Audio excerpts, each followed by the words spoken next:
नमस्ते, my self Sant Kumar Meena, assistant professor, government college Mandapiya. कल अपन ने पढ़ा था कि अंतर्राष्ट्रीय व्यापार की क्यों आवश्यकता है, आवश्यकता के बिंदु पढ़े थे। आज हम पढ़ते हैं अंतर्राष्ट्रीय व्यापार के क्या लाभ हैं। मैं लाभ कर दूँ, महत्व कर दें या पक्ष में तर्क, ये सब बातें एक ही हैं। अंतर्राष्ट्रीय व्यापार से दो प्रकार के लाभ प्राप्त होते हैं किसी भी देश को। पहला है आर्थिक लाभ और दूसरा है गैर आर्थिक लाभ। आर्थिक लाभ यानी जिसे मॉनेटरी टर्म्स में मेजरमेंट किया जा सके, और गैर आर्थिक लाभ जिसे मुद्रा में नहीं मापा जा सके। आर्थिक लाभ में बात करें तो पहला है विशिष्टीकरण एवं श्रम विभाजन। विशिष्टीकरण का मतलब वही जो देश जिस कार्य को करने में निपुण होता है वह विशिष्टीकरण कहलाता है। श्रम विभाजन यानी श्रम का बंटवारा।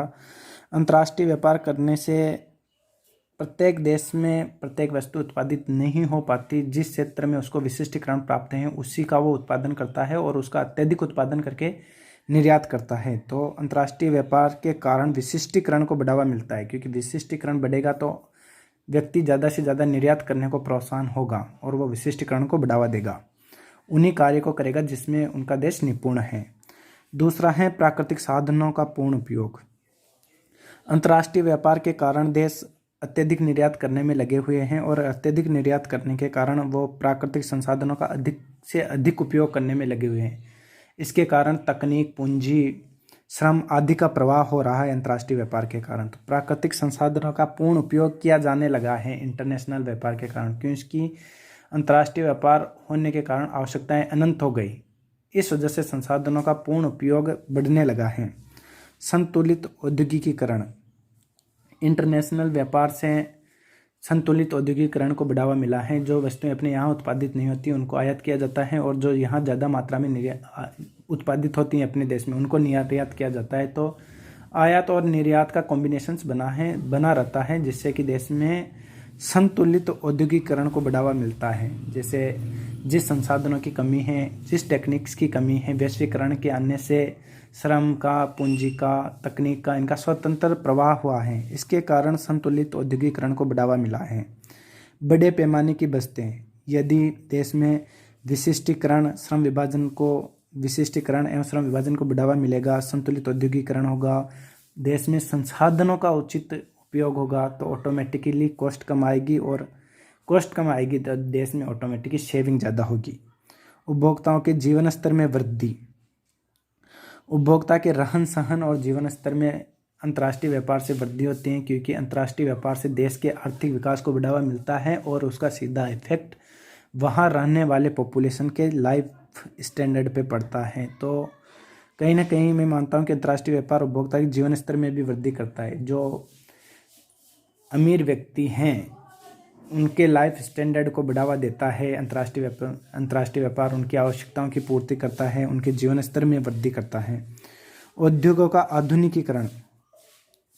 पहले क्या है, वैश्वीकरण नहीं था। वैश्वीकरण नहीं होने से अंतर्राष्ट्रीय व्यापार में कई बाधाएं आती थी, जिनके कारण उद्योग पिछड़े हुए थे, क्योंकि उनमें टेक्निक का अभाव था। लेकिन अब अंतर्राष्ट्रीय व्यापार में बढ़ा हुआ वैश्वीकरण, ग्लोबलाइजेशन वाली इकोनॉमी आ गई देश में, तो इनके कारण हर चीज़ का स्वतंत्र प्रवाह होता है दो देशों के मध्य। इस वजह से उद्योगों में नई नई आधुनिकीकरण को बढ़ावा दिया जा रहा है। एकाधिकारी प्रवृत्तियों पर रोक। पहले क्या था, मोनोपोली रहती थी हर क्षेत्र में, लेकिन अब कंपनियां आ जा सकती हैं। अंतर्राष्ट्रीय व्यापार के कारण एक देश की कंपनियां एफडीआई के माध्यम से दूसरे देशों में निवेश कर सकती हैं। बहुराष्ट्रीय कंपनियां जैसे अपने देश में काम कर रही हैं। इस प्रकार का पहले वातावरण नहीं था। इस वजह से कुछ जो गिने चुने इंडस्ट्री थे उनका देश में मोनोपोली थी। तो अंतर्राष्ट्रीय व्यापार के कारण मोनोपोली काफ़ी सीमा तक रुकी हैं। कुछ इसके नेगेटिव इफेक्ट भी हुए हैं अंतर्राष्ट्रीय कंपनियों के अपने देश में आने के, लेकिन फिर भी लाभ की बात करें तो मोनोपोली पर नियंत्रण लगा है। रोजगार के अवसरों में वृद्धि। अंतर्राष्ट्रीय व्यापार के कारण बहुत सारी मल्टीनेशनल कंपनियां अपने यहाँ आई हैं। यहाँ आने से अपने देश के व्यक्तियों को रोजगार के अवसरों में वृद्धि हुई है। उनमें लेबर वगैरह में स्किल जो लेबर्स हैं उनमें उनको रोजगार मिला है, जिसके कारण लाइफ स्टैंडर्ड लोगों का बढ़ा है। रोजगार के अवसरों में वृद्धि हुई है अंतर्राष्ट्रीय व्यापार के कारण। पूंजी निर्माण दर में वृद्धि। अगर संतुलित औद्योगिक विकास होगा, उद्योगों का आधुनिकीकरण होगा, रोजगार बढ़ेंगे, तो देश में ऑटोमेटिकली पूंजी निर्माण दर में वृद्धि होगी। आर्थिक विकास दर में वृद्धि। आर्थिक विकास पूंजी निर्माण में होगी वृद्धि तो देश ऑटोमेटिकली इकोनॉमिक डेवलपमेंट की ओर ग्रोथ करेगा। देश का संतुलित विकास, पूंजी निर्माण दर में वृद्धि, प्राकृतिक संसाधनों का सदुपयोग, बड़े पैमाने की बचतें, ये सब आर्थिक विकास के घटक हैं और ये सब बढ़ेंगे तो ऑटोमेटिकली इकोनॉमिक डेवलपमेंट होगा। गैर आर्थिक लाभ की बात करें तो सांस्कृतिक संबंध बनते हैं। अगर दो देशों के मध्य अच्छा इंटरनेशनल ट्रेड है, अच्छा अंतर्राष्ट्रीय व्यापार है, तो उन दो देशों के मध्य सांस्कृतिक संबंध अच्छे हो जाएंगे।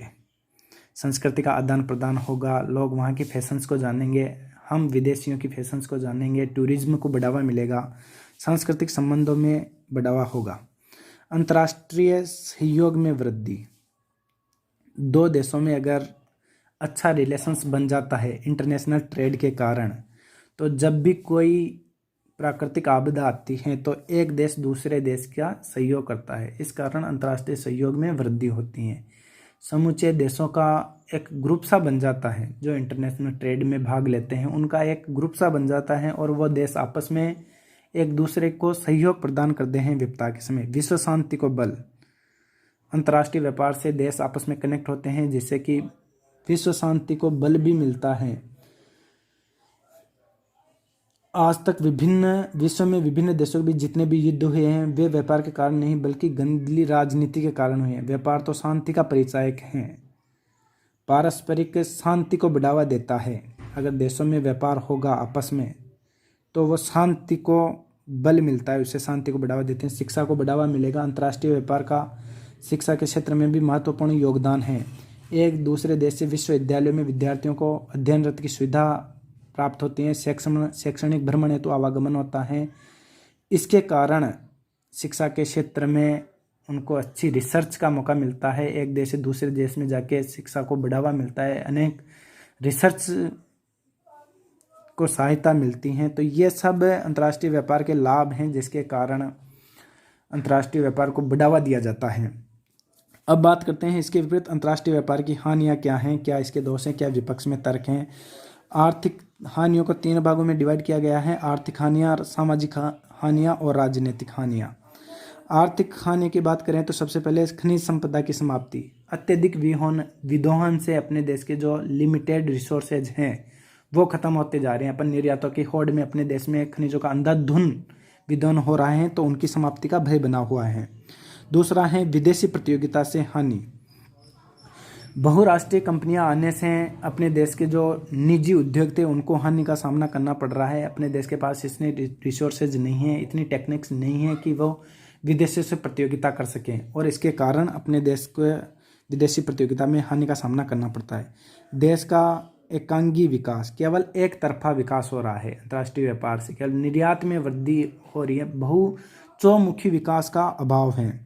प्राकृतिक संपदा का शोषण, ये वही खनिज संपदा वाली बात है। प्राकृतिक संपदा का अपन आर्थिक विकास की दौड़ में अंधाधुंध विदोहन करते जा रहे हैं जिसके कारण प्राकृतिक संपदा का नष्ट होती चली जा रही है।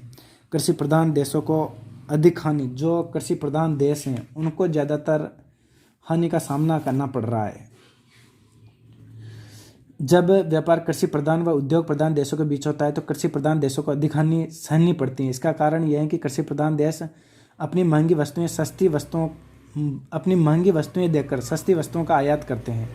इन देशों में प्राथमिक वस्तुएं जैसे खाद्यान्न, चाय बागान की लागत तो अधिक होती है, किंतु लोचदार मांग होने के कारण इनके लाभकारी मूल्य नहीं मिल पाते।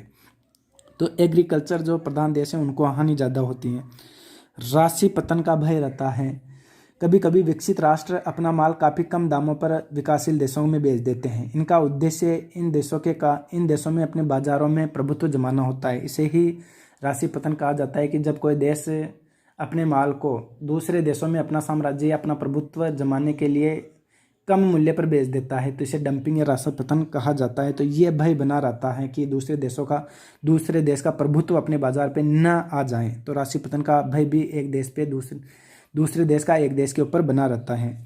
सामाजिक हानियों की बात करें तो हानिकारक वस्तुओं का उपभोग, जो हानिकारक वस्तुएं हैं उनका भी उपभोग बढ़ता जा रहा है, जैसे अफीम, तंबाकू। ये इसी कारण संभव हुआ है। आए दिन अपन खबरें पढ़ते रहते हैं कि एयरपोर्ट पे इतने अफीम पकड़ा, इतना जो तस्करी का माल है वो पकड़ा गया। ये सब इंटरनेशनल ट्रेड के कारण संभव हुआ है, तो उन वस्तुओं का भी उपभोग बढ़ता जा रहा है। देश में वस्तुओं की आपूर्ति में कमी। कभी कभी अधिक विदेशी मुद्रा अर्जित करने के उद्देश्य से किसी वस्तु के उत्पादन का एक बड़ा भाग विदेशों को निर्यात कर दिया जाता है, जिसके परिणाम स्वरूप अपने देश में उन वस्तुओं की आपूर्ति में कमी हो जाती है। तो ये भी एक सामाजिक हानि है। विलासिता के उपभोग में वृद्धि। इंटरनेशनल ट्रेड से फैशंस को अत्यधिक भोग विलास संस्कृति को बढ़ावा दिया जा रहा है, जिसके कारण विलासिता की वस्तुओं का अत्यधिक उपयोग किया जा रहा है। व्यक्ति विलासिता के प्रति आकर्षित चला जा रहा है, विलासिता पर अत्यधिक खर्चा हो रहा है। बेरोजगारी अंतर्राष्ट्रीय व्यापार के कारण कई बार कुछ साधन अशोषित रह जाते हैं। उनके प्रयोग से उत्पादित की जाने वाली वस्तुएं कम लागत पर विदेशों से आयात कर ली जाती हैं। इस तरह अनेक श्रमिक रोजगार से वंचित हो जाते हैं।